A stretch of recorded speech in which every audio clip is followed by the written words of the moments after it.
Hola a todos, me encuentro nuevamente haciendo un video que yo creo que por el título les debe estar llamando bastante la atención.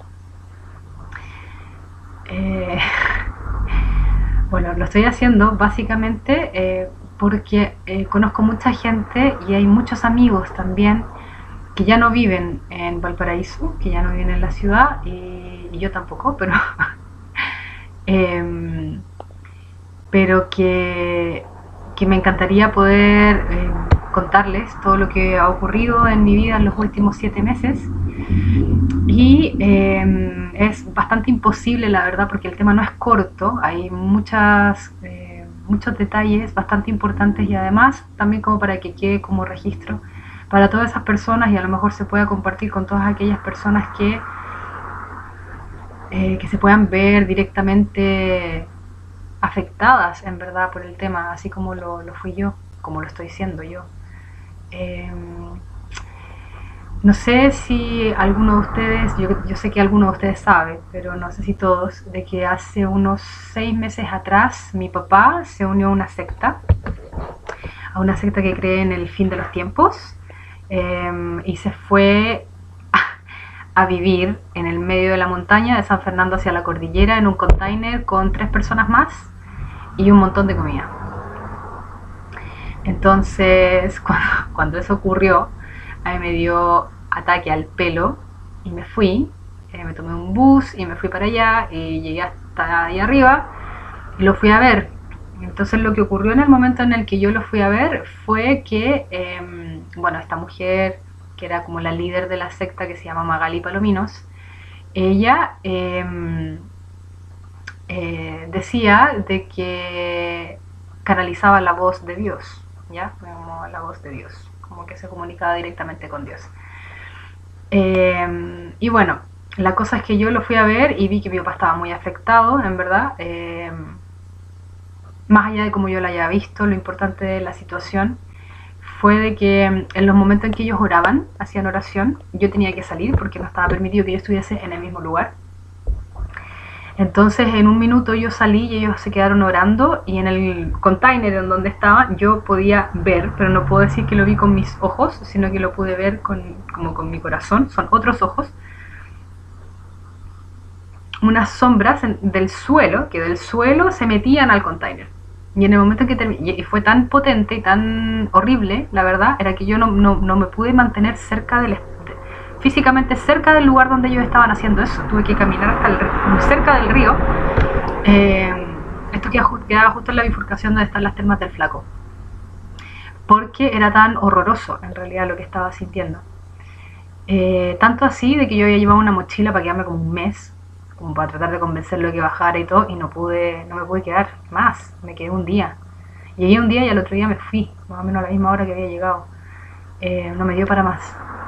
Entonces, mi nivel de ansiedad, de estrés, de preocupación que yo tenía en ese minuto fue tan alto, era tan alto, de que en realidad lo único que pude hacer al venirme, porque estaba así, llamé por teléfono a mi mamá para que me fuera a buscar. Mi mamá vivía en Rancagua, entonces me fue a buscar en auto. Y fue horrible. O sea, en el minuto en que me subí al auto y bajé, yo estaba, pero si me quedaba un minuto más ahí, iba a empezar a gritar. Así. Era una sensación muy extraña y muy difícil de traspasar, obviamente, con palabras. Pero lo importante de todo esto fue de que debido a lo que yo vi, lo que sentí, lo que presencié, todo lo que me ocurrió mientras estaba en ese lugar, en el momento de bajar, lo único que pude, o sea, que sentí como del alma que iba a ayudar a mi papá, era rezar el rosario. O sea, yo a mí, 7 meses antes de todo esto yo había sido bautizada budista, ¿ya? Para que se entienda más o menos el contexto y obviamente la gente que me conoce sabe por todas las partes como espirituales que yo me he andado dando vueltas como para encontrar la verdad, digamos. Y nada de eso en ese minuto tenía ningún asidero, como que ni siquiera lo pensé, no fue desde mi cabeza. Yo dejé de ser católica a los 14 años, me tengo que haber alejado de la iglesia y no volví nunca más. Y el único rosario que me recé en mi vida fue a los 12 años cuando hice mi primera comunión, y para de contar, o sea, no tenía varios porque la gente me regalaba, pero no me deshice de ellos cuando era ya más grande, así como entonces fue muy extraño que eso fuese lo que, como lo que mi alma me hablaba, como hay que rezar el rosario, y yo como, pero ¿de dónde viene esto? Como, ¿qué pasó? Y efectivamente me puse a rezar el rosario como mal a la cabeza. Así, pero cuando digo como mala en la cabeza, digo como mala de la cabeza. O sea, en un minuto, un día, creo que tengo que haber rezado 11 rosarios. Para las personas que en algún minuto hayan rezado un rosario, para rezar un rosario necesitas por lo menos media hora, 40 minutos, dependiendo de cómo lo vayas diciendo. Entonces, me puse a rezar el rosario como mal en la cabeza. Y el punto fue de que en el mes número 3 de esto, que yo rezaba y rezaba y rezaba, o sea, te digo, bajaba caminando de mi casa rezando el rosario, me subía a la micro, rezaba el rosario, o sea, en todo rezaba el rosario, estaba rezando el rosario constantemente.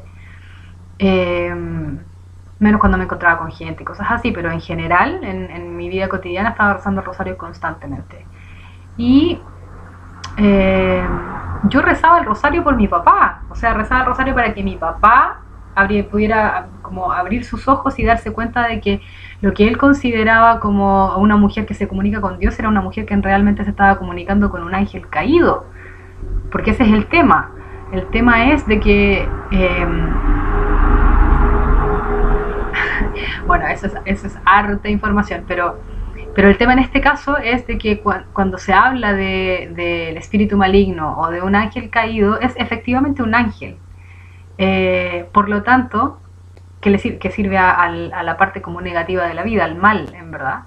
Entonces es bastante poco probable que un ángel caído se muestre como lo que es. Se muestra como ángel. Por eso se llama Lucifer, Luz Bell, que es luz bella. Porque se muestra como si fuese un ángel de luz, no siéndolo. Y así es como engaña y seduce y bueno, y miente el rey de la mentira. Entonces, el tema acá fue de que yo pude percibir de que él estaba metido en un tema bien oscuro, que él no lo podía ver en ese minuto, y que esta mujer efectivamente canalizaba algo, o sea, comunicaba con un espíritu, pero no era Dios, era un espíritu maligno, con M mayúscula. Bueno, la cosa es que en este proceso de rezar y rezar y rezar por mi papá, me empezaron a pasar cosas a mí. ¿Y qué tipo de cosas me empezaron a pasar? Los que me conocen saben de que yo en el año 2014 tuve un episodio psicótico agudo que desembocó después en 2 más y terminé siendo diagnosticada con trastorno bipolar, ¿verdad? Trastorno bipolar tipo 1, que es el que tiene episodios psicóticos, o sea, como con alucinaciones y cosas por el estilo. Entonces, el punto aquí fue de que en un minuto yo estaba rezando y rezando y rezando y rezando, y ya llevaba 3 meses rezando, me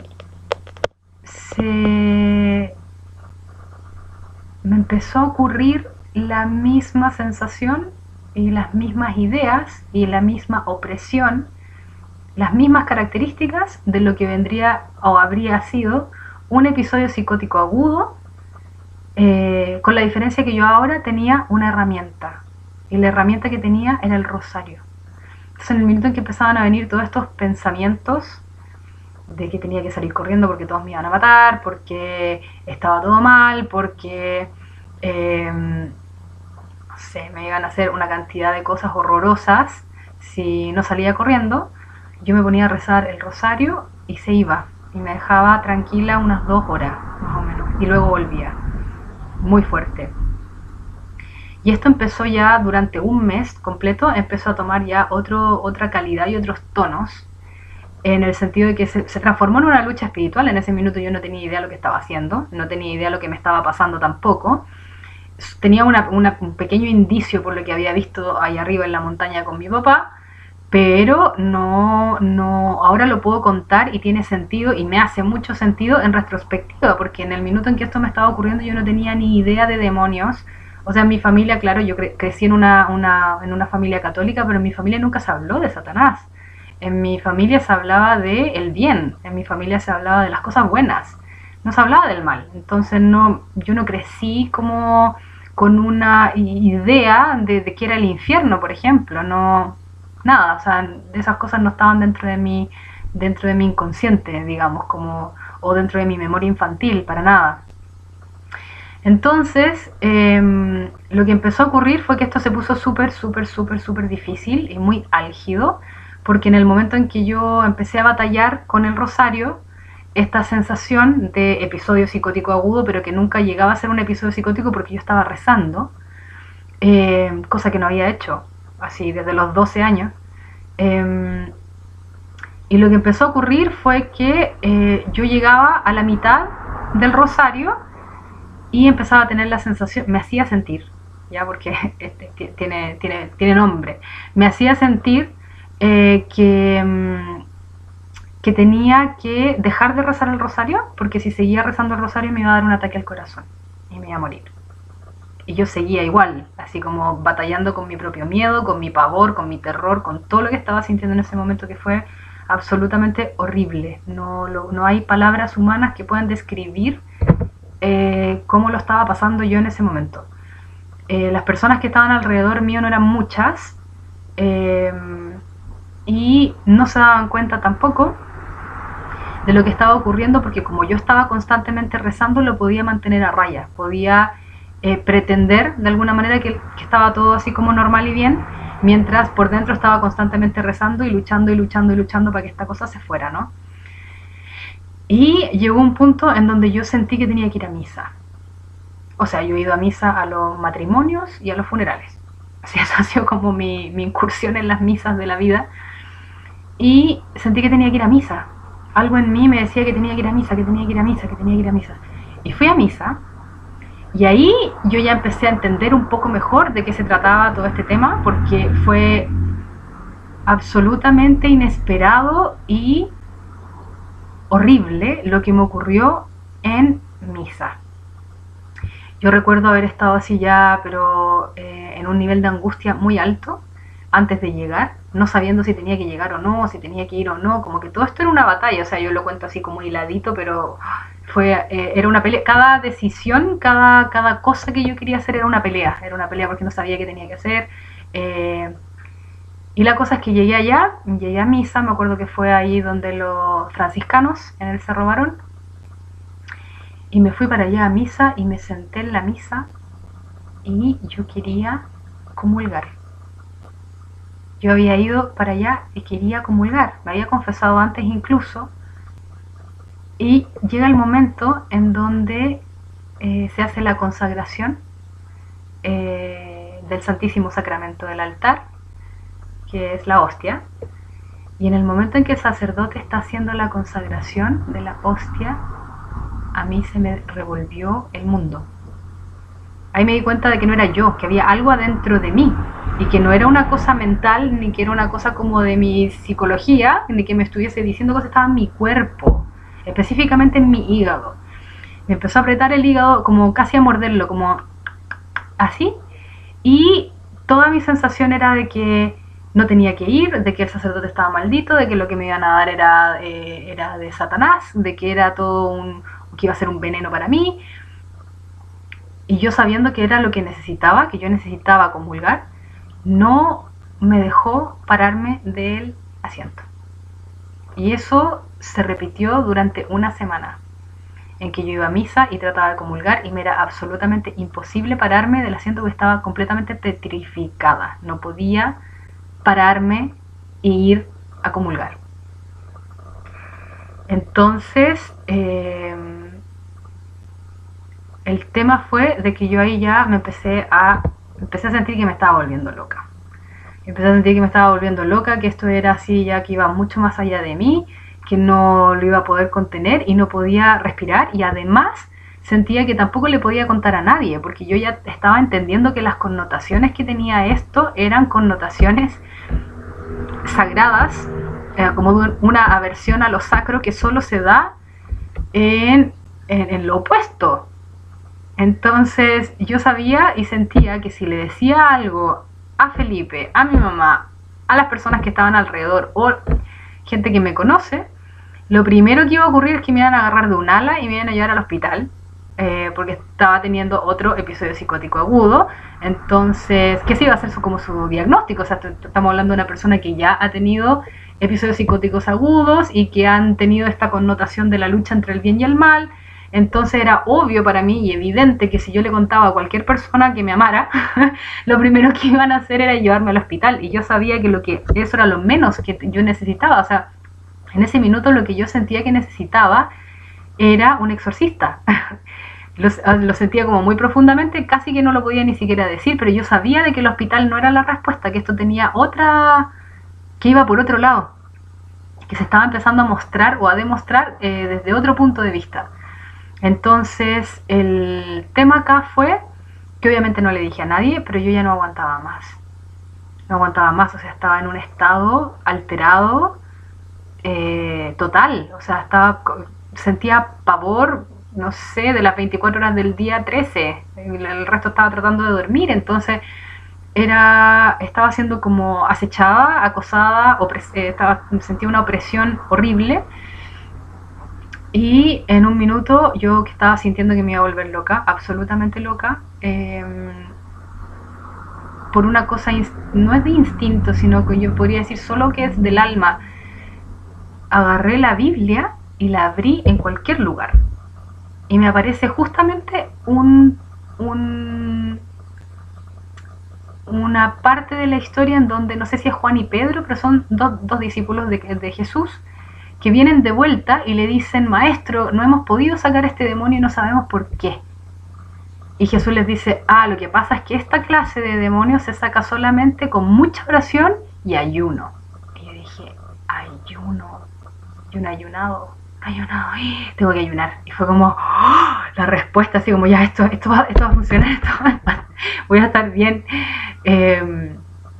Le avisé a Felipe, le dije, Felipe, mira, yo hoy día no voy a comer, no voy a hacer un ayuno y voy a estar encerrada en la pieza todo el día. Yo meditaba muchísimo, entonces para él no fue así como algo extraño que yo le dijera, es que me voy a encerrar a meditar todo el día.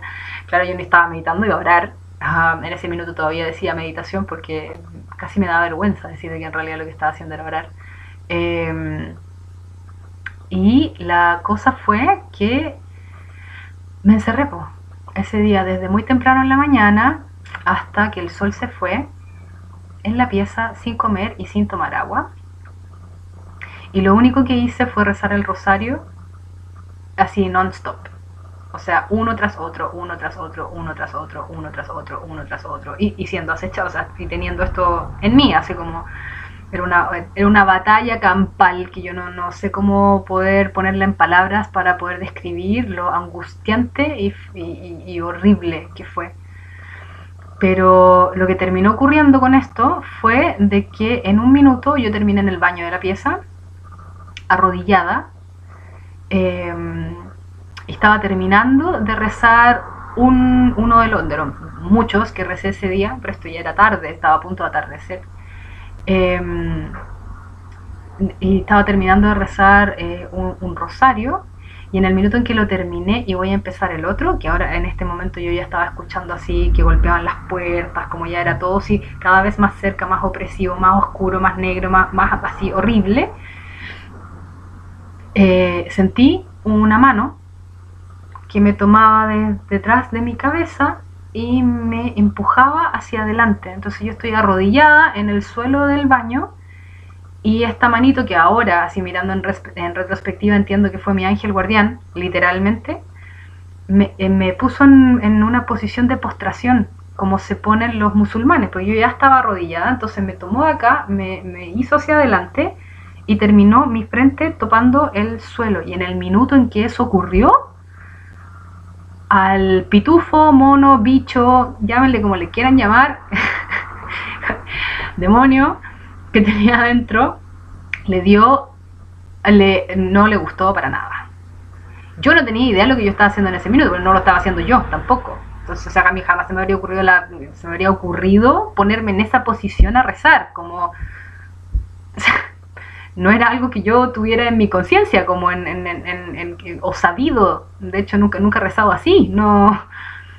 Y claro, estoy en el momento en que mi frente topa el suelo, empezó a pasar en mí y fuera de mí algo atroz, que fue como la rebeldía total y el horror total de este ente maligno que estaba dentro y que sabía al parecer lo que iba a ocurrir, o que yo ya estando que rezando en posición de postración, me parece que entendía de que ahí iba, que podía ocurrir algo, como y me dolía todo, no, no me dejaba hablar, porque yo estaba en este minuto, estaba rezando los rosarios, los había rezado en voz alta, eh, y no podía hablar. Me tenía tomado como la parte de la boca, como no podía hablar, entonces fue el rosario más lento y así costoso que he rezado en mi vida. Así como que era Ave María, Dios te salve María. No era así como Dios te salve María llena, no. Fue un parto rezar ese rosario porque no me dejaba hablar. Entonces estoy en esa posición y en esa posición siento que me estoy empezando a ahogar porque tú estás con la cabeza en el suelo y sentía que tenía como esta opresión alrededor que se iba acercando, acercando, acercando y ya era demasiado, estaba como que estaba ahogada y era todo oscurísimo, y cuando digo oscurísimo no me refiero como a la ausencia de luz, me refiero a la ausencia de amor. Eh, era, y ahí tuve un segundo, que tengo que haber sido una milésima de segundo, de la experiencia de lo que es el infierno. O sea, yo no tuve una experiencia con Dios, yo tuve una experiencia del infierno, que me llevó a Dios.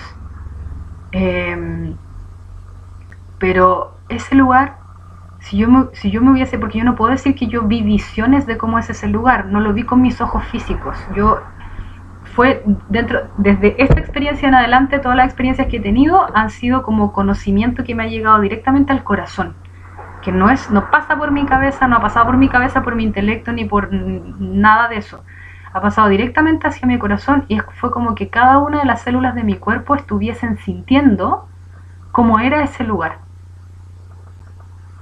Y es lo más horrible que me ha ocurrido en mi vida y que cualquier ser humano se pudiese imaginar, porque no hay palabras humanas para describir ese lugar.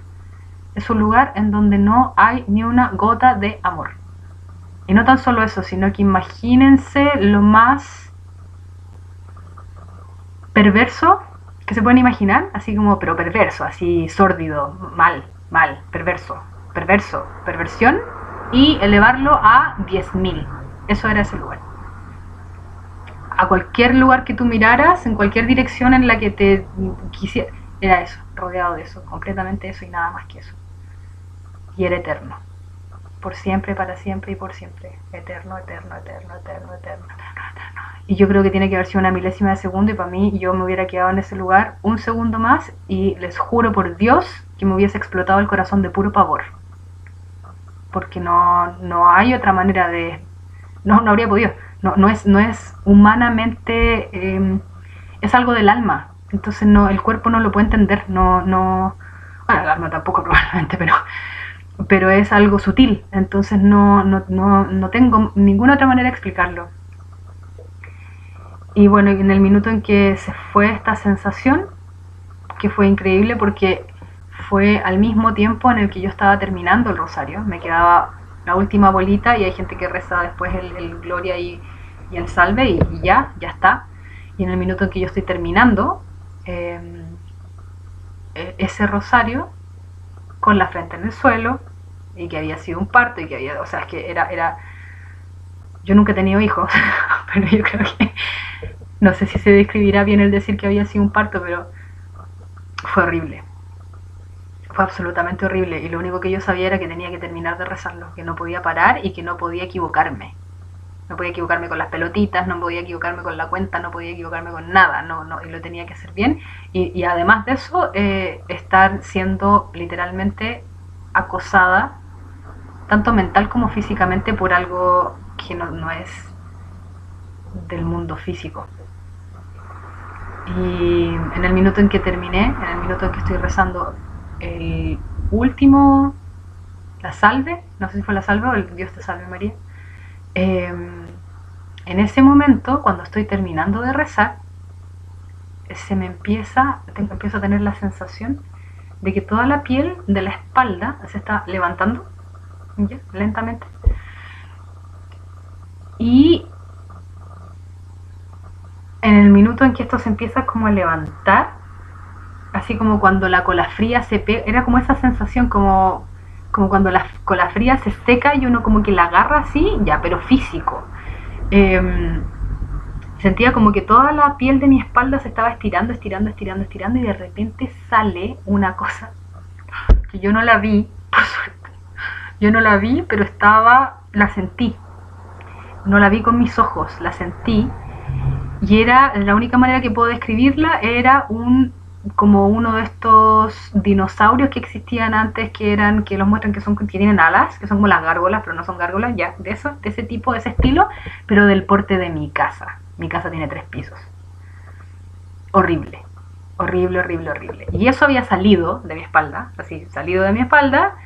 y en el momento en que sale completamente, fue como que se extiende, porque ahí sentí que tenía alas, como estas alas gigantes, me pegó 2 latigazos que partieron acá, por toda la espalda, por las piernas y terminaron mis talones.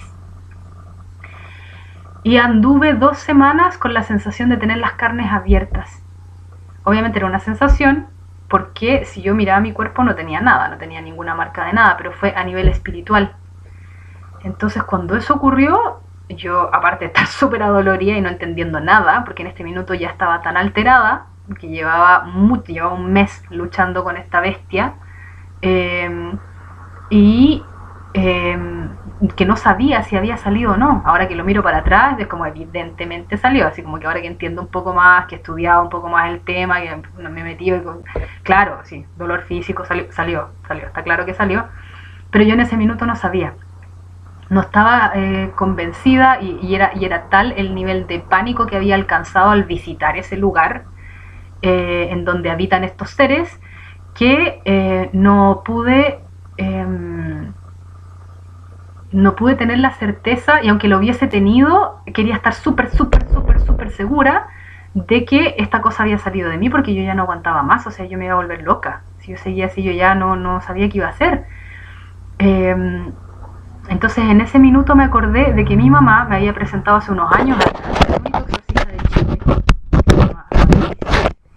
De hecho yo había tenido una reunión con él, había ido a 2 misas de sanación con él, porque mi mamá intuía ciertas cosas pero no me había dicho nada. Y bueno, la cosa es que me acordé de que ella me había contado hace poco de que el padre Luis lo habían trasladado de la diócesis de Rancagua a la diócesis de San Vicente de Tahuatahua. Al otro día Felipe se iba a Santiago a hacer un tour. Y yo dije, mañana yo me tengo que ir, mañana en el primer bus en la mañana a San Vicente de Tahuatahua, y tengo que hablar con el padre Luis, porque yo necesito que él se asegure de que esto salió, como que me lo saque, porque yo no sabía si se había ido o no, como por favor me lo saque, porque ya no quiero que me haga más daño, porque yo ya estoy segura de lo que estoy viviendo, y esto no es un tema como mental, es un tema espiritual, y necesito que alguien me ayude, por favor. Entonces estaba desesperadísima. Menos mal ahora ya me puedo reír de la cosa, ¿eh? Así como me lo puedo tomar con más humor, pero en ese minuto no les explico cómo estaba.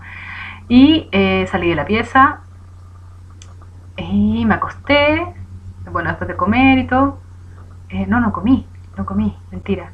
Tomé agua nomás. Felipe quería que yo comiera, porque ya llevaba todo el día sin comer, y yo le dije que no, que iba a hacer un ayuno de la misma hora que yo había dejado de comer, a esa hora iba a volver a comer. Entonces al otro día en la mañana yo quería llegar allá en ayuno. En caso que él necesitara ayuno para sacar lo que tenía que sacar, porque tenía como esa noción de lo que había leído. Entonces la cosa fue que me acosté después de un rato y no pude dormir. Porque todo el rato me presentaban una visión que era de un lugar específico, que yo me imaginaba que tenía que ser San Vicente de Tahuatahua, porque si no, no tendría ningún sentido. Me presentaban esta visión de un lugar en donde era como una amenaza. Era que si yo iba a San Vicente de Tahuatahua, en este lugar en particular, yo me iba a topar con una jauría de perros que me iban a comer viva. Y lo vi, así entero. No sé si se pueden imaginar el nivel de como horror que sentía, porque yo decía, mira, yo ya sentí lo que es el infierno, prefiero que me coman los perros viva una vez y no que me pase una y otra vez, una y otra vez, una y otra vez, una y otra vez, de aquí a la eternidad, forever and ever, así como no. Si me va a pasar, que me pase una vez. Así que con ese así como espíritu de tratando de darme a mí misma valentía, me quedé despierta toda la noche, por supuesto, porque ¿quién va a dormir con eso? Y al otro día Felipe se iba muy temprano, tenía que salir muy temprano, y yo salí así, al minuto en que él cerró la reja, yo me levanté. Levanté, me abrigué, estaba muerta de frío, me acuerdo de, bueno, claro, era como en medio del invierno, y yo estaba ayunando y soy delgada ya, entonces como que no había nada de donde sacar nada, tenía mucho frío. Y me acuerdo que cuando estaba eligiendo los zapatos, en vez de elegir unos zapatos así que tengo que son como bien gruesos, elegí unos zapatos delgados porque pensaba en estos perros y decía, sí, mejor que no quede nada. Así como, no llevé celular, no llevé carnet de identidad, porque si me iba a pasar eso, yo quería que mi familia no supiera cómo había muerto, porque era demasiado terrible. Entonces prefería que yo hubiese salido de la casa y no hubiera vuelto nunca más, a que ellos supieran cómo me había muerto. Entonces salí así, en pelotas, así sin nada. Salí con la pura ropa puesta y la plata para pagar el pasaje, nada más. Y me fui. Y me fui a San Vicente de Tahuatahua. Y cuando voy en el bus entrando a San Vicente de Tahuatahua, a mi mano derecha aparece el lugar que yo estaba viendo. Ahí casi me morí. Ahí sí que casi me morí de pánico. Así fue como, ¡oh! Como que se me fue todo el aire. Y no lo voy a creer, no lo voy a creer que el lugar existía, que era, ¡oh! No, qué horror, qué horror. Y yo ya no sé, tengo que ir igual, me tengo que bajar igual, y tengo que hacer esto igual, y tengo que ir a hablar con él igual. ¡Oh! Qué horror, qué horror, qué horror, qué horror, qué horror. No se lo doy a nadie. Llegué, pude hablar con él, le conté lo que había pasado, y él me mira y me dice, mira, yo, por todo lo que tú me dices con esto de la aversión a lo sagrado, de que te muerde el hígado, como que todo eso tiene mucha coherencia con lo que a mí me ha tocado experimentar y ver y bla, bla, bla, bla, pero el problema es que tú has sido diagnosticada antes con trastorno afectivo bipolar, ¿verdad? Entonces, como has sido diagnosticada con esto, yo trabajo, me dijo, con un equipo médico de psicólogos y psiquiatras católicos. Claro, efectivamente, porque mi psiquiatra y mi psicólogo no son católicos.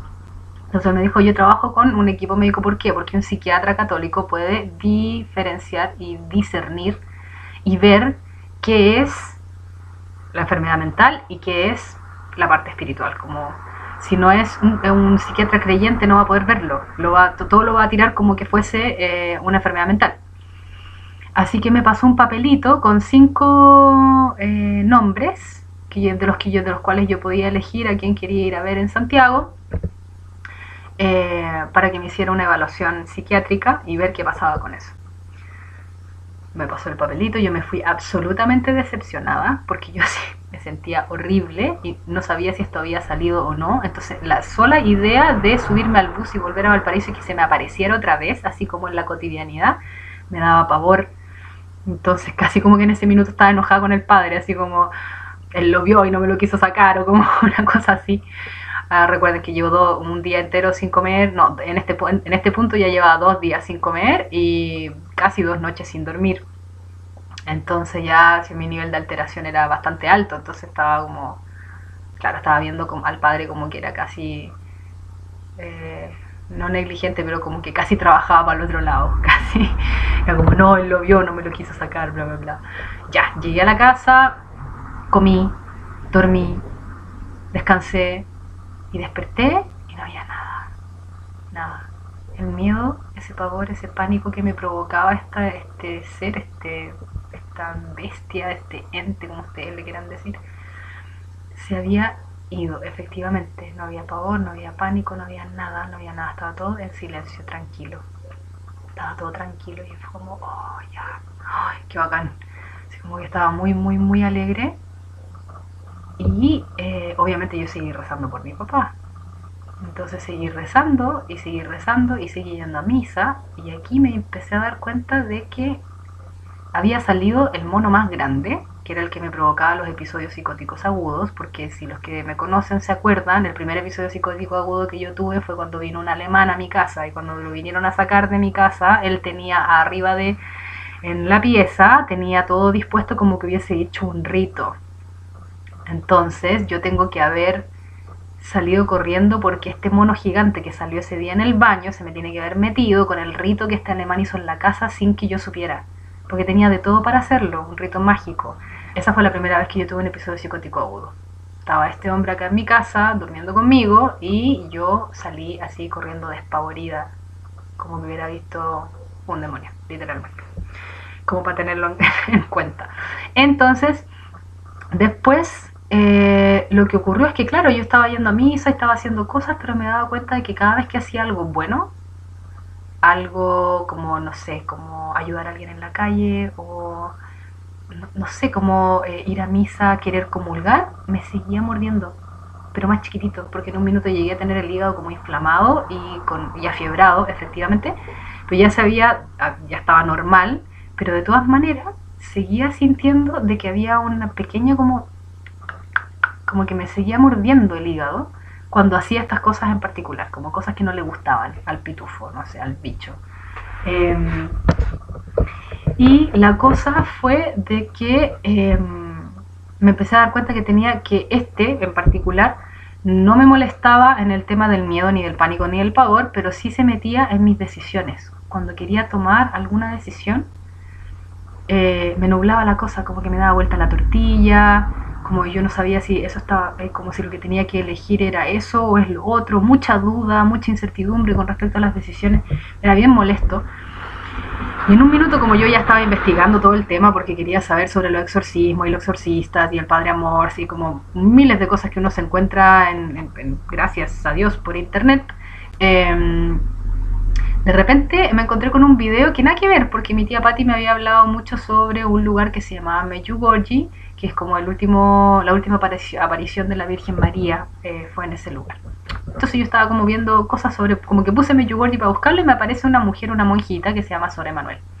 Y aparece en una conferencia en donde ella está explicando por qué se hizo monja. Entonces dije, bueno, qué interesante, voy a escuchar. Y ella empieza a explicar de que cuando era joven había ido a hacerse una lectura, hacerse como con un brujo, se había ido a hacer como claro, no una lectura de cartas, sino que como una de estas lecturas de la vida, así como qué le iba a pasar en la vida. Y resulta que ella fue, hizo la cosa, y después pasó como una semana, a todo esto ella era súper alegre, era una joven con muchas ganas de vivir, como nunca había tenido una depresión ni nada por el estilo. A la semana de hacerse esta como lectura, no se quiere levantar de la cama, está así full depresiva, pensamiento suicida, se quiere matar. Y ella no era muy creyente en ese minuto, pero su hermana sí. Y la hermana le llevó un sacerdote, y el sacerdote hizo una oración de liberación por ella. Y en el minuto en que el sacerdote hizo una oración de liberación por ella, el mono que tenía dentro salió. Y para ella fue tan impactante que en ese mismo minuto decidió que le iba a dedicar su vida a Cristo. Y se hizo monja. Entonces yo escuché la cosa y dije, eso es lo que yo necesito. Necesito que un sacerdote haga una oración de liberación por mí. Ya, ¿cómo se hace esta cosa? Porque no todos los sacerdotes hacen oraciones de liberación, porque le pregunté al padre José, acá de los jesuitas, y él me dijo que él no tenía el carisma para hacer eso, que en realidad los que hacían, la mayoría de las veces los que hacían las oraciones de liberación eran carismáticos. Orden carismática es una rama de la Iglesia Católica que en algún minuto en el 70 y algo se juntaron en una universidad y recibieron una experiencia muy igual a Pentecostés, o sea, recibieron el Espíritu Santo. Entonces ellos hablan en lenguas y las oraciones de liberación tienen lenguas entre medio, como lenguas que son como angelicales en verdad, pero no dicen nada que nosotros humanos podamos entender, como yo le digo el chibiribiribi, porque a mí me suena así como chibiribiribi.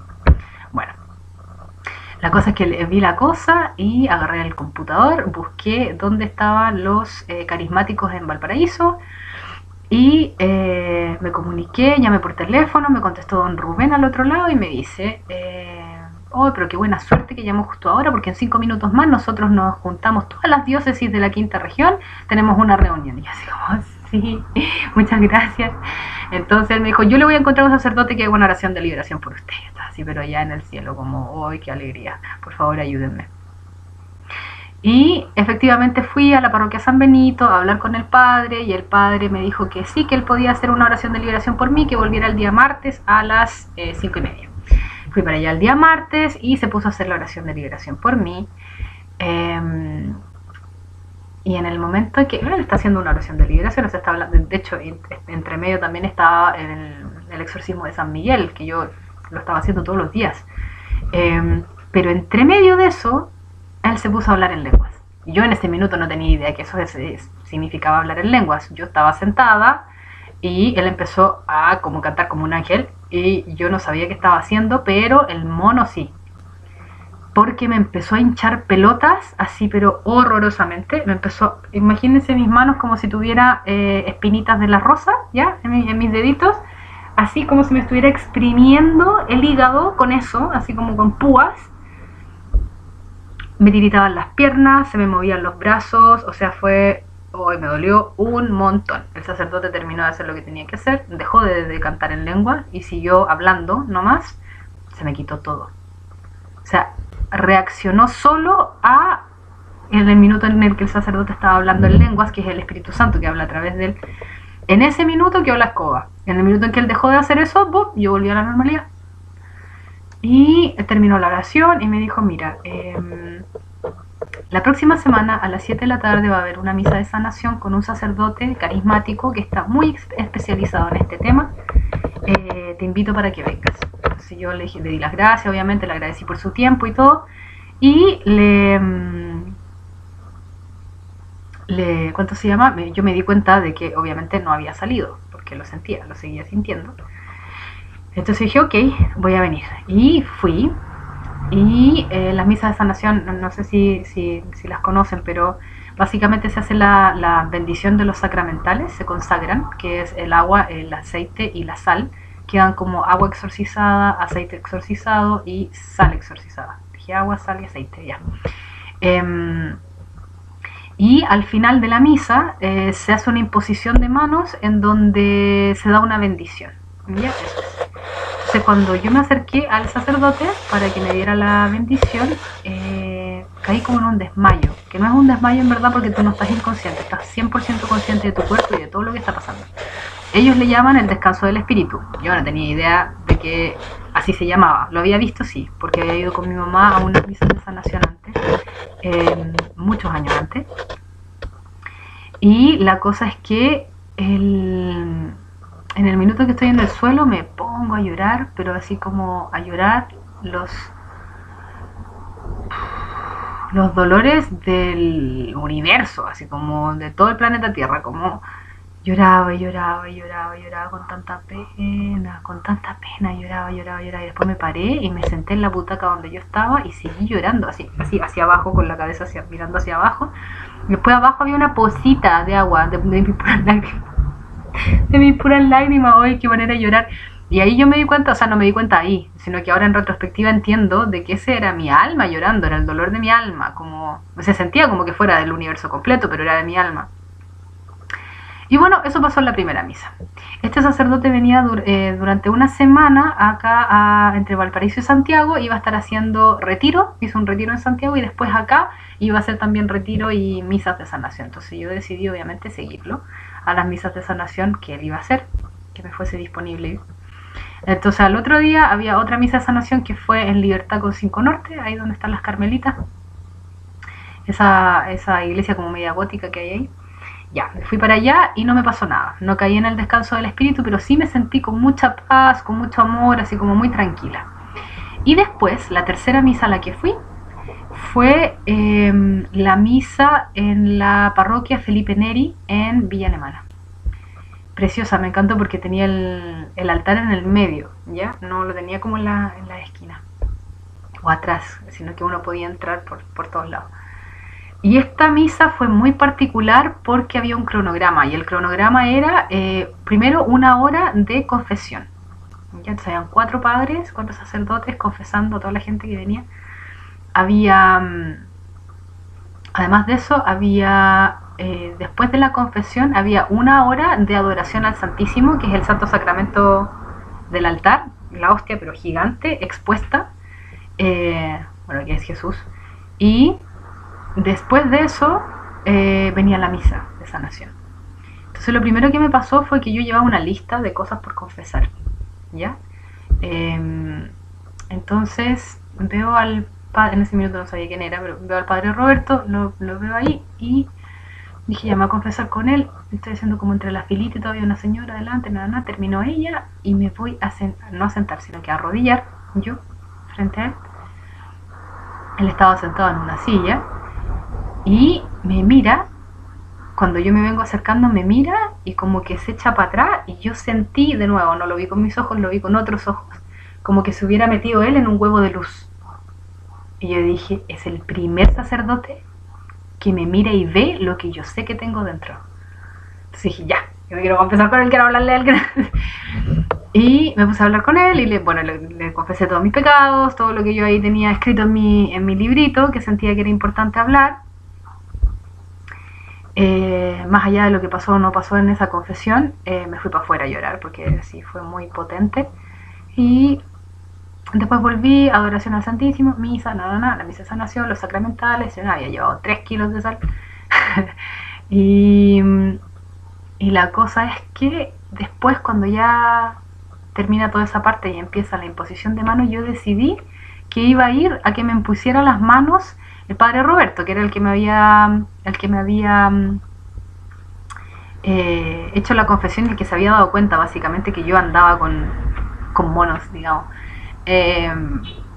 Entonces decidí que iba a ir a que él me diera la bendición y no el padre colombiano, que ya había recibido la bendición, que no es de él, por supuesto, es del Espíritu Santo, que pasa a través de él, pero yo quería que me la diera el sacerdote con el que me había confesado, porque sentía que él había visto lo que yo tenía, entonces quería ir con él.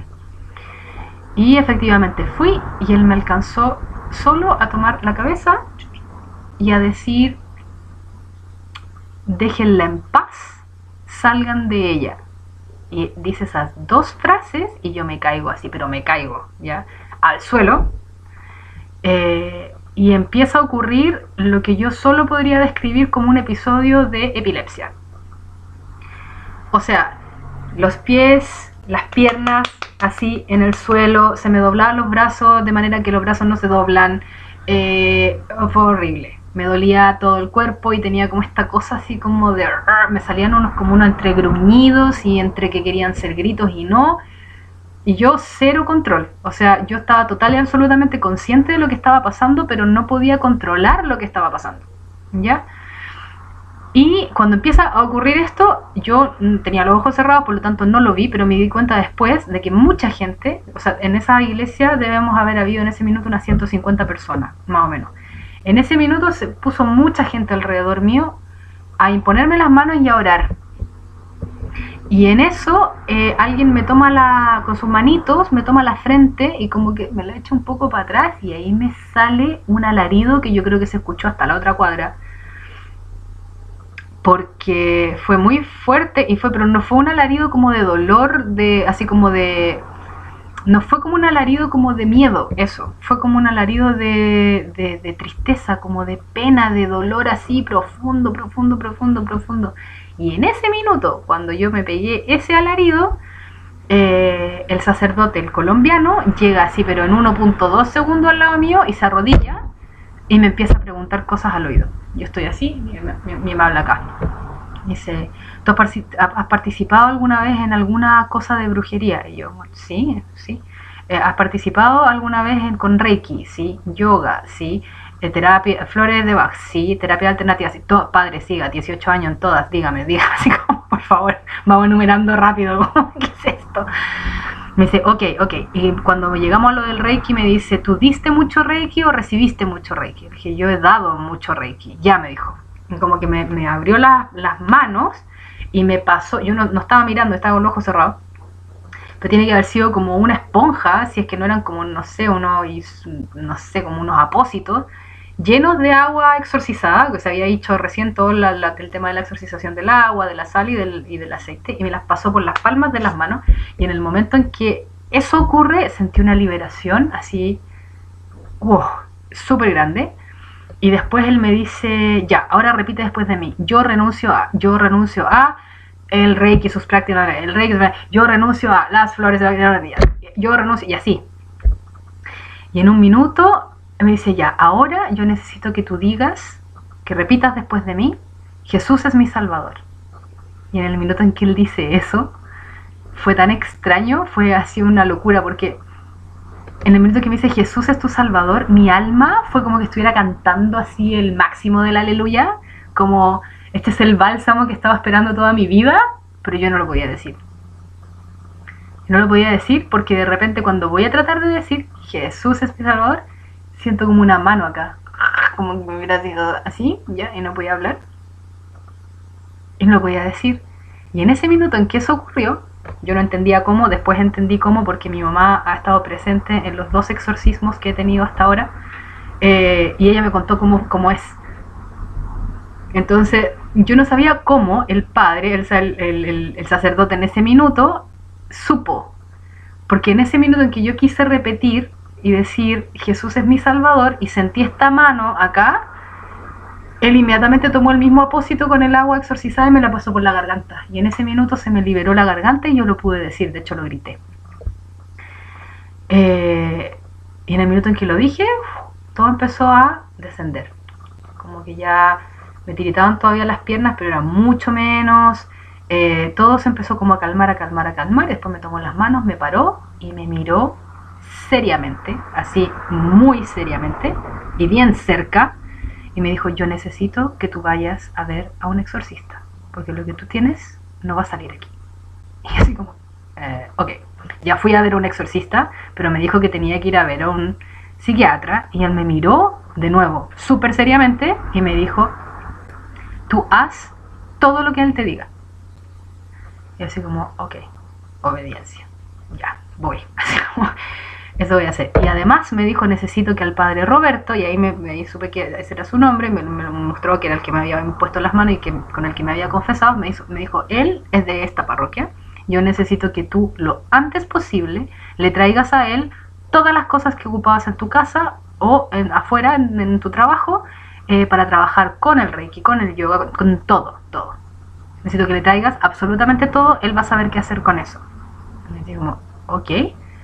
Bueno, mi casa quedó pelada, así como saqué todas las piedras, todos los péndulos, todo, así, todos los aceites esenciales, bueno, las flores, todo, así, pelé la casa de todo, no me dio así nada, no tenía ni como ni apego a las cosas ya, como lo saqué todo, quemé una cantidad de libros que yo creo que deben haber sido como unos 60 libros, más o menos. Entre ellos libros que me había regalado mi abuelo, todos de metafísica, que venían con un conjuro, y que yo nunca me había percatado que eso era lo que era. Y decía, maldito sea, o sea, este libro está protegido por el círculo mágico, maldito sea según el rito el que lo tome, nunca vendido, nunca que no sea de la familia.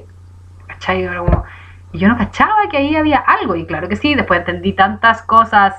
Ay, pero bueno, tenemos poco tiempo. Para los que tengan preguntas me pueden escribir o me pueden llamar por teléfono y seguimos conversando sobre esto. Pero el tema es de que, bueno, quemé todos los libros, saqué de la casa todas las cosas, se las llevé a él.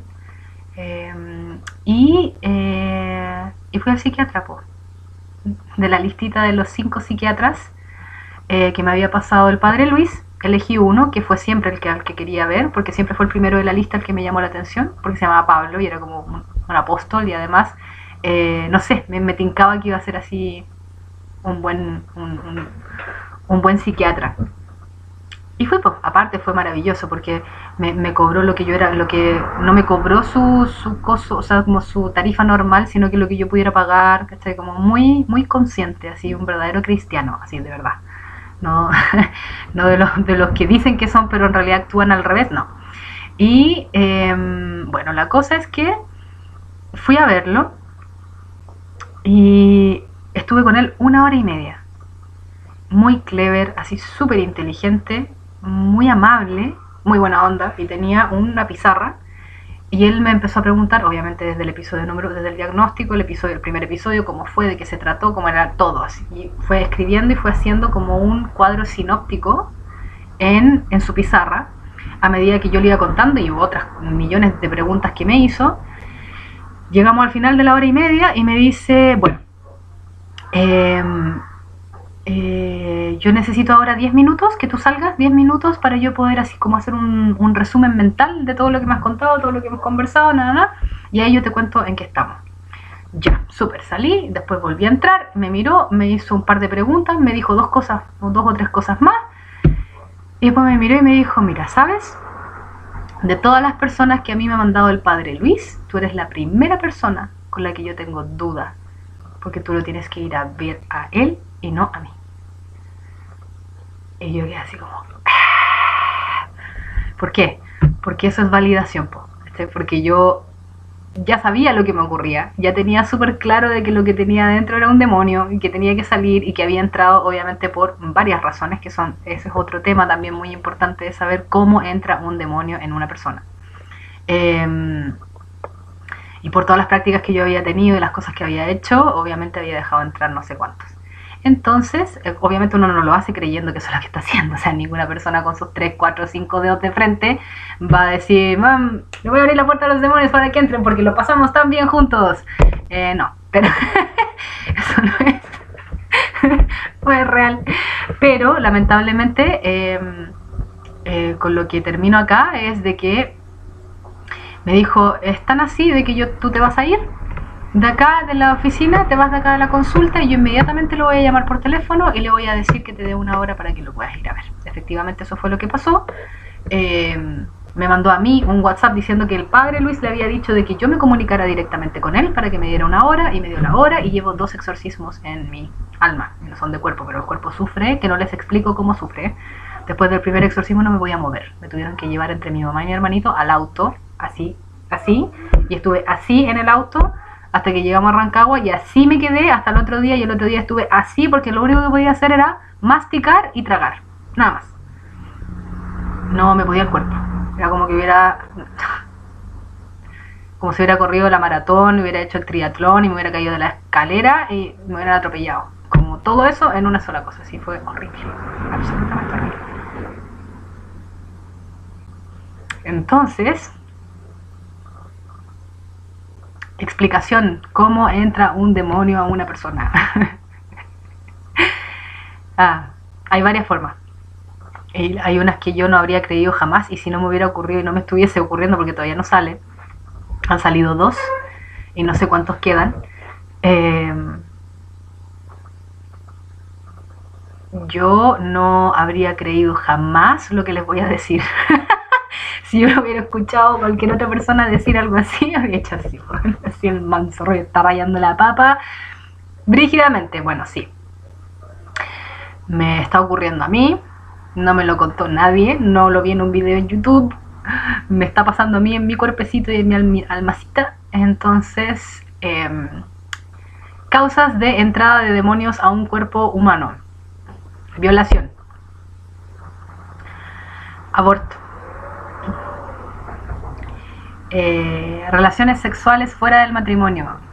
Nunca lo entendí, yo jamás lo entendí. Yo decía, pero ¿y por qué eso es tan importante? ¿Quién va a llegar virgen al matrimonio? ¿De qué se trata? Bueno, y ahora sí les puedo decir con conocimiento de causa, porque es extraño, pero los exorcismos, lo que me ha ocurrido es una cosa como de conocimiento infuso, que se llama, que yo no tenía idea que ese concepto existía, pero es ese conocimiento que entra no por tu cabeza, sino que por tu corazón, y ha sido una cantidad de información impresionante.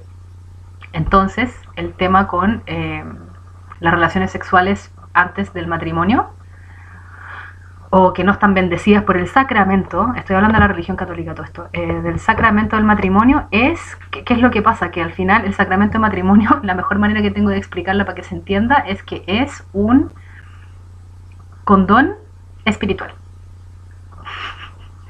Tú cuando te acuestas con alguien, tienes relaciones sexuales con alguien, todas las personas que estuvieron con esa persona que le pudieron haber traspasado, es como el SIDA, que le pudieron haber traspasado algún demonio porque hicieron alguna práctica equivocada, porque las violaron en algún minuto y les entró un demonio y uno no lo sabe. O sea, ya, yo que me conozco y las personas que me conocen, creo que podrían decir de que jamás se podrían haber notado en mí que yo tenía un demonio dentro, y no uno, ya han salido 2. No se nota. ¿Por qué? Porque ni siquiera Dios se mete con el libre albedrío de los seres humanos, menos un demonio. No tienen potestad para hacer algo así. Por lo tanto, si yo soy una persona que tiene tendencia al bien, si soy una persona que tiene tendencia hacia la bondad, si soy como soy, eh, va a actuar en mí en la medida de mi libre albedrío. Entonces, si yo no soy una persona que le va a pegar a alguien, lo más que va a poder hacer en mí es que yo me enoje mucho, o que tenga muchos celos, o se va a meter en mis partes menos trabajadas espiritualmente hablando, por ejemplo, no sé, por los celos, por ejemplo, o la envidia, o ya se va a meter en cosas que a uno le cuestan. Pero a lo mejor los mismos demonios que tenía yo los tiene una persona violenta, capaz termina matando a alguien, po. Pero eso siempre va a ser determinado por el libre albedrío de la persona que los alberga, ¿ya? Como... Entonces, el tema es que tú te acuestas con una persona y como no tienes el sacramento del matrimonio, lo que hace el sacramento del matrimonio, energéticamente hablando, espiritual, no es energético, espiritualmente hablando, te voy a cambiar un poco mi vocabulario, espiritualmente hablando lo que hace es que recubre, la santifica la unión. Por lo tanto, si la mujer tiene un demonio o 3 demonios, o los que sean, X, por haber estado con otras personas que tuvieron, no sé, experiencias que dejaron entrar, no se los va a pasar a su esposo. Y su esposo tampoco se las va a pasar a ella. Eso es lo que hace el sacramento del matrimonio. Garantiza de que lo que tú puedas tener no se traspasa a la otra persona. Y yo eso no lo entendía, no lo sabía, me llegó así de... Y la otra manera, vamos 3, ¿no? Las otras maneras que puede entrar un demonio a tu cuerpo, ya se ponen así súper brígidas porque son súper sutiles y están en todas partes. Son todo lo que tenga que ver con terapias energéticas, para empezar. O sea, el Reiki, todo lo que tenga que ver con el Qigong, todo lo que tenga que ver con energía, ya está. Todas las terapias alternativas, y digo todas las terapias alternativas, las flores de Bach, la homeopatía, todas las terapias alternativas, Feldenkrais, todo lo que se les ocurra, todo lo que sea terapia alternativa va dentro del mismo saco. ¿Y por qué? Porque yo tampoco lo entendí, como no, en algún minuto como que mi mamá me decía hace años atrás, oye, el yoga, no sé qué, pero oye, ¿sigues haciendo Reiki? Oye, ay, no sé, por eso me llevó a las misas de sanación, porque ella pensaba que me iba a pasar esto que me está pasando ahora, que me iba a pasar ahí, en una misa. Y lo que al final ocurrió fue que entendí, pero no desde mi cabeza, sino que me pasó en esto del conocimiento infuso, me ocurrió que entendí algo bien particular. Y eso algo bien particular tiene que ver con la naturaleza, esto va a sonar muy extraño, pero la naturaleza de Dios y de nuestras almas. Dios es la luz más brillante del universo, es la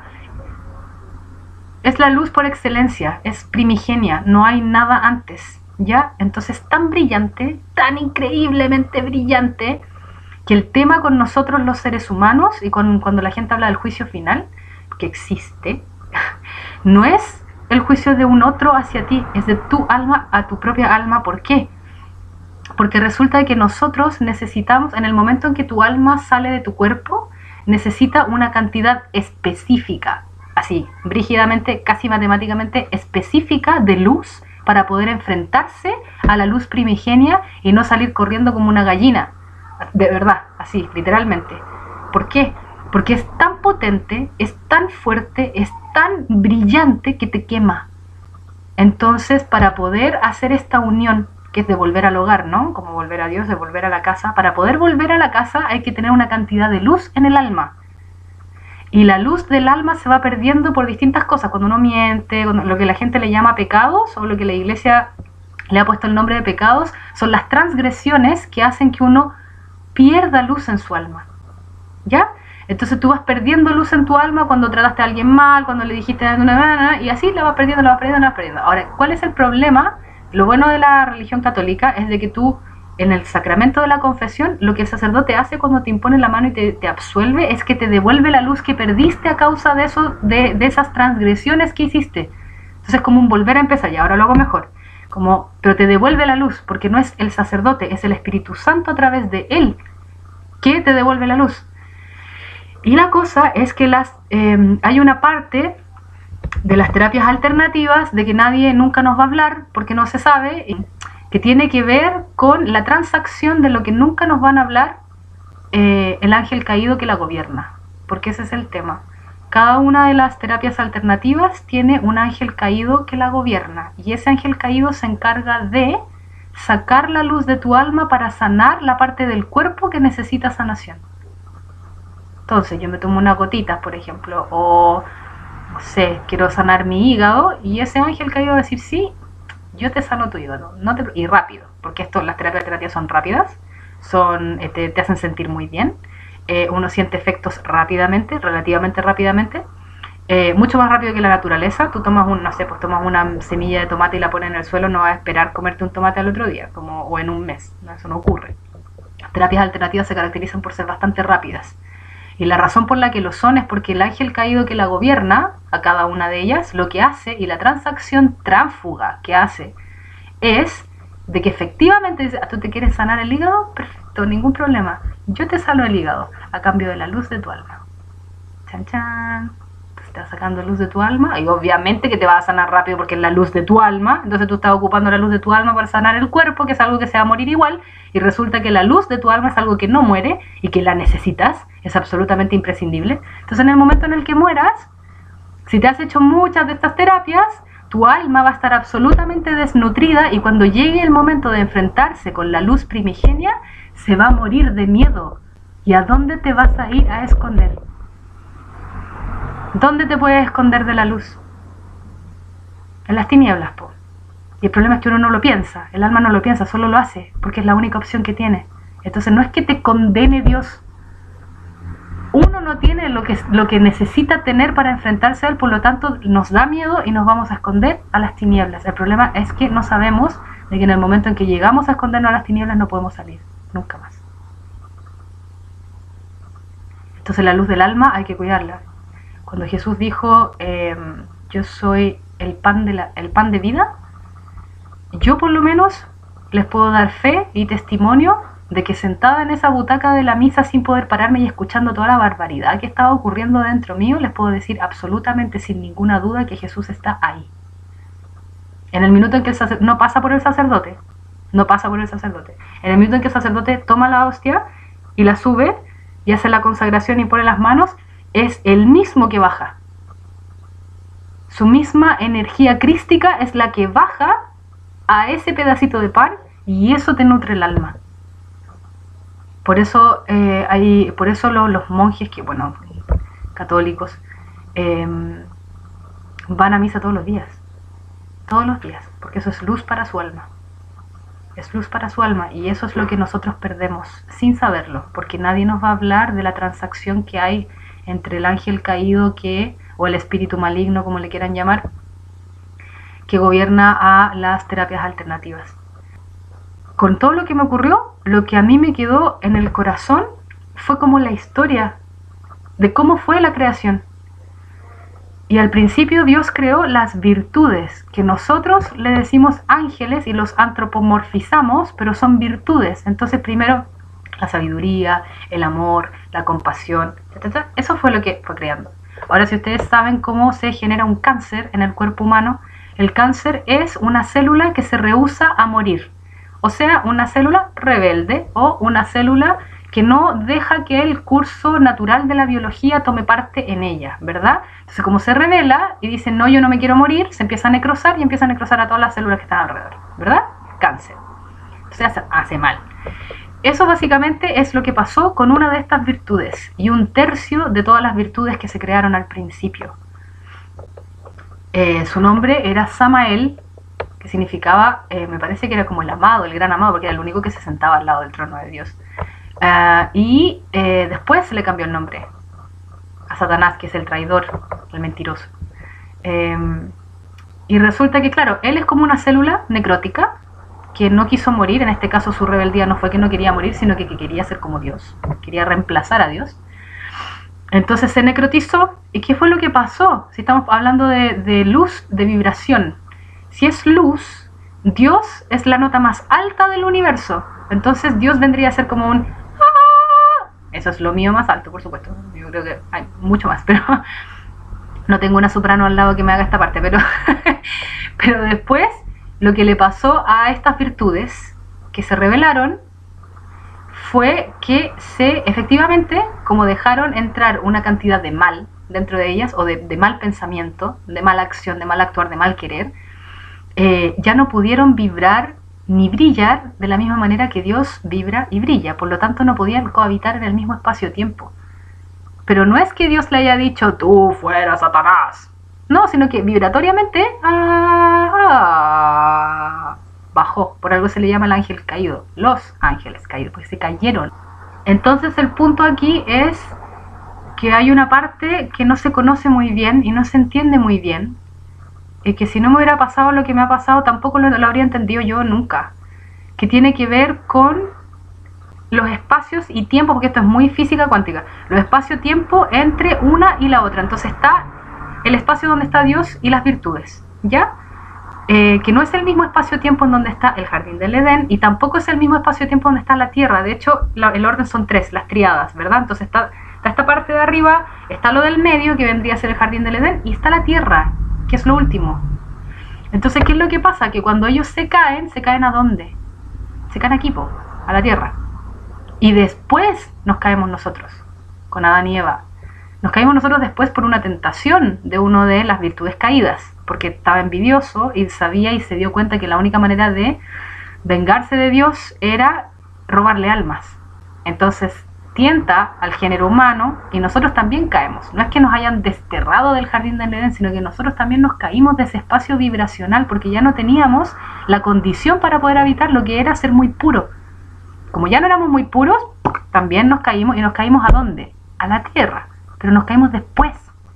Nos caímos harto tiempo después. Entonces el problema con que nos hayamos caído después es que todo el conocimiento originario primigenio, ¿de dónde viene? ¿Qué espíritus le enseñaron a los seres humanos lo que saben? Desde el inicio de la tierra. Los ángeles caídos. Y de eso yo lo entendí en el segundo exorcismo, porque en el primero se me taparon los oídos, entonces no escuché nada de lo que el sacerdote estaba diciendo, nada. O sea, mi cuerpo lo escuchaba porque reaccionó de una manera que no les voy a contar, horrorosa, pero yo no escuché nada, yo no podía escuchar lo que él estaba hablando. En el segundo sí, lo escuché desde principio a fin, y al principio y al final él dice cualquier espíritu del agua, cualquier espíritu del fuego, cualquier espíritu de la tierra, cualquier espíritu del aire que haya estado presente aquí, le pido por favor que se vaya en este minuto a presentar a Jesucristo y nos deje en paz. Entonces, y ahí como que cuando empezaron a pasar estas cosas y empezó como a acumularse estas visiones que yo no son con mis ojos, son como visiones del corazón, claro, empecé a ver como Tren Tren y Kai Kai de los mapuches. ¿Qué son? Son dos serpientes. Y el tema, bueno, y después si uno se va, están los chinos con los dragones, y después Texacuatl y Quetzalcoatl, algo así, de los aztecas, los mayas, y son todos así, po. La gran mayoría de las cosmovisiones indígenas tienen o una serpiente, o un dragón, o un carnero en su cosmovisión de cómo se inició el mundo. ¿Y por qué? Obvio, porque ellos ya estaban aquí, pues eran los primeros que vimos. Entonces Satanás se puede manifestar físicamente en el mundo físico solo como una serpiente, como un dragón o como un carnero. Y es eso lo que se encuentra en todas partes. La tirana, los dragones de la China. Está por todas partes. Así como cuando uno lo ve, es como que es casi de ¿por qué no lo vi antes? Pero imposible verlo, porque él hace que uno no lo vea. De hecho, su mayor ganancia en este momento, en esta tierra, en este mundo, es de que nosotros pensemos que no existe. Su mayor ganancia no es que nosotros no creamos en Dios, su mayor ganancia es que nosotros no creamos en Él, que no creamos que existe. No de creer en Él, porque eso, chao, pero existe, existe. Yo conozco a sus soldados rasos. He tenido 2 y ahora no sé cuántos, o sea, salieron 2 y no sé cuántos quedan todavía porque todavía no termina mi proceso. Entonces yo puedo dar fe absoluta y que no son malos espíritus ni mala energía, no es energía, son demonios, así tal cual, ángeles caídos, demonios. Y hay jerarquías, así como hay jerarquías en el otro lado, en el lado angelical, también hay jerarquías hacia el otro lado. Hay soldados rasos, que son estos, que se tienen que identificar, hay que preguntarle el nombre para que puedan salir. Y así. Entonces sentí desde el fondo de mi alma y desde el fondo de mi corazón de que era una información demasiado importante como para que me la quedara yo o con los amigos que podía ver debido a la distancia, así que preferí hacer un video y mandárselo a todos ustedes si tienen el tiempo de verlo y si me quieren conversar o si tienen preguntas, lo que sea. Tengo mucha información de una persona que gastó los últimos 18 años de su vida en todas las terapias alternativas que pueden existir y en todos los temazcales y en todos los círculos de mujeres y en todos los círculos de los círculos, en todo, en todo lo chamánico y que me tomé ayahuasca y que tomé todo. Y estoy infectadísima. Y no se nota. Uno no lo puede ver desde afuera, ni siquiera lo puede ver desde adentro. Si mi papá no se va a la montaña metido en una secta que a mí me dio tanto pánico que me hizo ponerme a rezar el rosario como malo de la cabeza, todavía estaría exactamente donde estaba, llena de demonios y sin tener idea que estaba condenando mi alma a no tener la luz que necesita para cuando salga de mi cuerpo. Eso. Así que con todo el amor del mundo, con todo el amor de mi corazón para ustedes, esta información. Espero que les sirva, espero que la puedan digerir y si tienen alguna pregunta o si me quieren conversar, yo feliz. Nada, los amo mucho. Que estén muy bien.